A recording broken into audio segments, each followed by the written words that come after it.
ഇനി നമുക്ക് ഏതൊക്കെ മെഡിസിനാണ് ആയുർവേദത്തിൽ ഉപയോഗിക്കുന്നത് എന്ന് നോക്കാം.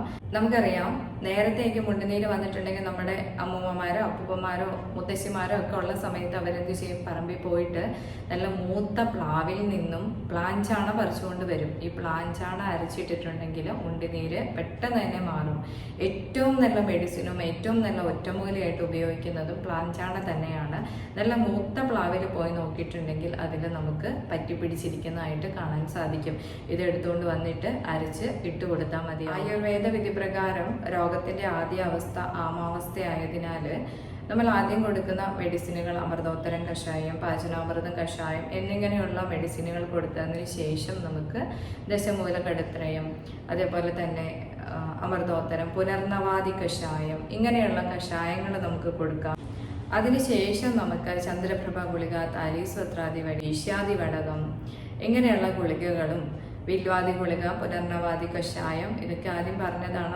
അശ്വഗന്ധ വളരെ നല്ലൊരു മെഡിസിനാണ് മുണ്ടുനീര് വന്നിട്ടുണ്ടെങ്കിൽ. അത് നമ്മുടെ അസുഖത്തിനനുസരിച്ച് അതിൻ്റെ കാഠിന്യത്തിനനുസരിച്ച് നമുക്ക് നിരവധി ആയുർവേദത്തിൽ മെഡിസിനുകളുണ്ട്. മെഡിസിൻ കഴിക്കുമ്പോൾ എപ്പോഴും ഒരു ഡോക്ടറെ കൺസൾട്ട് ചെയ്യുക, നമ്മൾ സ്വന്തമായിട്ട് ചികിത്സിക്കുക. ആയുർവേദത്തിൽ മുണ്ടുനീരിൻ്റെ ആദ്യ അവസ്ഥയ്ക്ക് ആമാവസ്ഥ എന്ന് തന്നെയാണ് പറയുന്നത്. അപ്പോൾ ഈ ഒരു അവസ്ഥയെ നമ്മൾ ചികിത്സിച്ച് മാറ്റിയതിനു ശേഷം നമുക്ക് തുളസി ഇല ഇട്ടിട്ടോ കരിനെച്ചി ഇല ഇട്ടിട്ടോ എന്ത് ചെയ്യാം, നല്ലവണ്ണം വെള്ളം തിളപ്പിച്ചിട്ട് ആവി കൊള്ളാം. കണ്ണിലേക്ക് ആവി കൊള്ളാതിരിക്കാൻ ശ്രദ്ധിക്കുക. അതിനുശേഷം നമുക്ക് ലേപനം ചെയ്ത് കൊടുക്കാം. അതായത് രാസ്നാദി ചൂർണം നാരങ്ങ നീരിൽ മിക്സ് ചെയ്തിട്ട് നമുക്ക് അപ്ലൈ ചെയ്ത് കൊടുക്കാം. മാത്രമല്ല മൃണാളാദി ലേപനം ചെയ്തു കൊടുക്കാം, പുനർനവാദി ലേപനം ചെയ്തു കൊടുക്കാം, കൊട്ടം, ദേവതാരം ഇതൊക്കെ അരച്ചിട്ട് നമുക്ക് ലേപനമായിട്ട് ഇട്ട് കൊടുക്കാം. വരാതിരിക്കാനായിട്ട് ശ്രദ്ധിക്കുക. അങ്ങനെ മുണ്ടുനീരൊക്കെ കുട്ടികളിൽ ലക്ഷണങ്ങൾ കണ്ടിട്ടുണ്ട് എന്നുണ്ടെങ്കിൽ അവരെ സ്കൂളിൽ വിടാതെ പരമാവധി വീട്ടിൽ തന്നെ ഇരുത്തുക.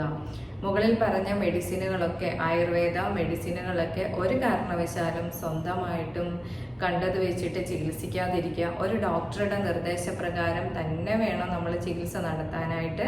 വീണ്ടും ഇതുപോലെയുള്ള ഉപകാരപ്രദമായിട്ടുള്ള വീഡിയോയായിട്ട് നമുക്ക് വീണ്ടും കാണാം. വീഡിയോ മുഴുവനായിട്ടും സ്കിപ്പ് ചെയ്യാതെ തന്നെ കാണുക. ഉപകാരപ്രദമാണ് എന്നുണ്ടെങ്കിൽ മറ്റുള്ളവർക്ക് കൂടി ഒന്ന് ഷെയർ ചെയ്ത് കൊടുക്കുക. ഇന്നത്തെ ഈ ഒരു സാഹചര്യത്തിൽ എല്ലാവരും ഫേസ് ചെയ്യുന്ന, എന്നാൽ എല്ലാവർക്കും അറിയുന്നതും മറന്നുപോയതുമായിട്ടുള്ള ചില കാര്യങ്ങളൊക്കെ ഉണ്ടാവാം. അപ്പം എല്ലാവർക്കും ഒന്ന് ഷെയർ ചെയ്യുക. ബെല്ലൈക്കണും അതേപോലെ സബ്സ്ക്രൈബ് ബട്ടണും ഒന്ന് എനേബിൾ ചെയ്യുക. അടുത്തൊരു വീഡിയോ ആയിട്ട് നമുക്ക് വീണ്ടും കാണാം. എല്ലാവർക്കും